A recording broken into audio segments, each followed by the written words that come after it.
मां मुंहिंजी नज़र में सॼी दुनिया जी नज़र में बेनज़ीर भुट्टो साहब बदिड़ी लीडर शफ़ीक इंसान जेको चवंदा आहिनि न और असांजे हिन ख़ासि करे असांजे हिन इलाइक़े में हिन माहौल में चवंदा आहिनि औरत कमज़ोर हूंदी आहे, औरत कुझु न करे सघंदी आहे।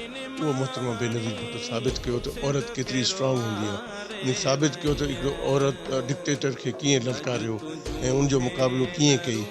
अॼु बि उन जे नाले ते मुक़ाबिलो थिए थो जेको जमहूरियत जो जेको ख़्वाबु हो, उनजो इहो ख़्वाबु हो त जमहूरियत बहितरीनु इंतख़ाम आहे, डिक्टेटरशिप न थियणु खपे। उहो उन्हनि साबित कयो। अॼु बि हू ज़िंदा आहे, माण्हुनि जे दिलनि में ज़िंदा आहे, माण्हुनि जे दिलनि ते राज करे थो। अॼु बि उन खे कोई विसारे न सघे।